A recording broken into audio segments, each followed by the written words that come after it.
Cerita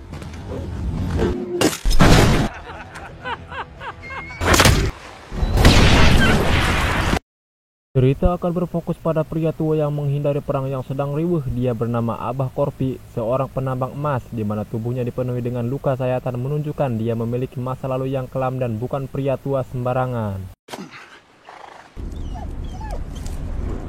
Tak punya batur ataupun baraya, dia hidup sebatang kara. Abah Korpi hanya fokus untuk mencari emas yang kebetulan dia menemukan sebutir emas di sungai yang mengalir, di mana dia mencari sumber air tersebut hingga dia melakukan beberapa penggalian dan berhasil menemukan sebongkah emas di dalam tanah.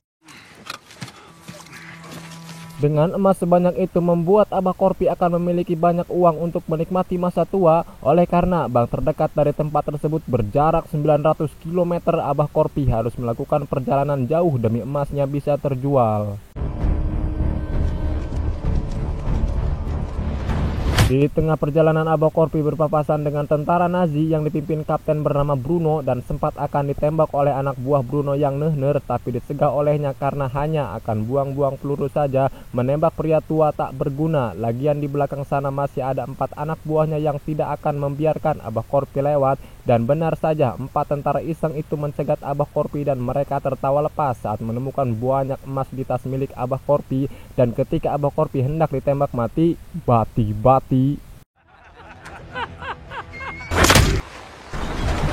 mereka berempat harus tewas dengan kondisi yang mengenaskan gara-gara menganggap remeh pria tua, di mana Bruno terkejut tak kala mengetahui 4 anak buahnya sudah tewas, tetapi dia menemukan sebongkah emas yang tertinggal hingga Bruno memutuskan memutar arah untuk merebut semua emas tersebut.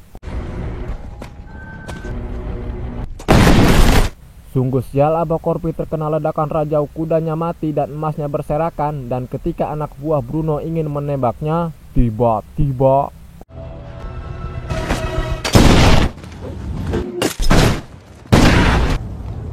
dan akhirnya Abah Korpi menghilang entah kemana. Tapi Bruno menemukan kang korong milik Abah Korpi, di mana dia sangat amat terkejut saat mengetahui bahwa Abah Korpi adalah mantan tentara, dan mereka mendapat konfirmasi dari pusat bahwa mereka sangat beruntung dibiarkan hidup oleh Abah Korpi. Dan menurut sumber yang terpercaya, Abah Korpi mantan tentara yang paling ditakuti di zamannya, seseorang yang sangat kejam dan brutal. Dia pun disebut sebagai legenda karena berhasil membunuh 300 tentara sendirian.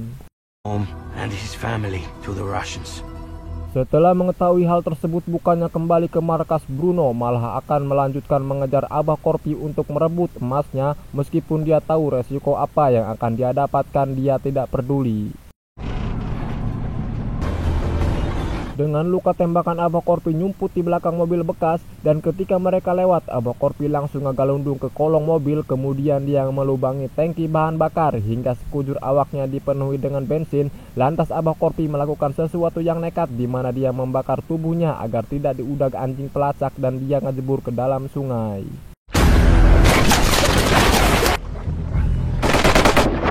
Bruno mengirim 3 anak buahnya untuk membunuh Abah Korpi di dalam air, namun ketiganya harus tewas, yang justru Abah Korpi berhasil menyeberang, yang membuat Bruno semakin tertantang untuk memburu Abah Korpi dan merebut semua emasnya. Dan ketika Bruno tiba di bekas pengisian bahan bakar, anjingnya muncul kembali dan ya, Abah Korpi akhirnya tertangkap. Semua emasnya dirampas, dia tergantung pada tiang hingga kelepekan. Dan pada saat Abah Korpi sudah terdiam, Bruno dan kawan-kawan pergi dan menganggap Abah Korpi sudah mati. Padahal dia hanya berpura-pura mati dengan cara menahan nafas dan menggunakan urat lehernya untuk menahan tali, di mana dia juga berhasil mengurangi beban tubuhnya dengan cara menancapkan kakinya ke paku yang menempel. Berkat pesawat tempur yang terbang rendah, Abah Korpi berhasil selamat, dan ternyata pesawat tersebut milik tentara Nazi, sehingga Abah Korpi langsung menghabisinya.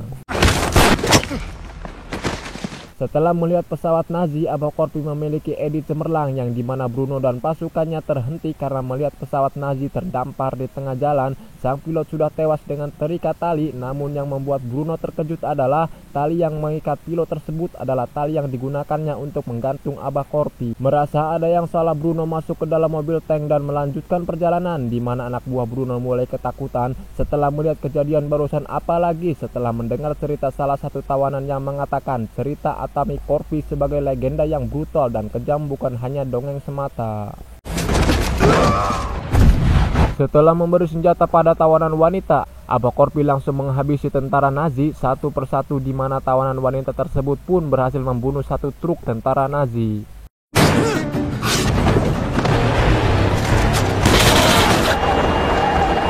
Bermodalkan balencong, Aba Corby berhasil memancing Bruno keluar dalam tank dan satu temannya berhasil ditarik keluar, di mana Bruno berhasil kabur menggunakan pesawat, tetapi Aba Corby berhasil menempel di pesawat hanya bermodalkan balencong atau kapak pertambangan. Jika kalian masih tidak yakin dengan tekad kuat Aba Corby, di sini kita bisa melihat dia melakukan sesuatu hal yang mustahil hanya untuk bisa mencapai tujuan, di mana dia berhasil masuk ke dalam pesawat dan bertarung langsung dengan Bruno.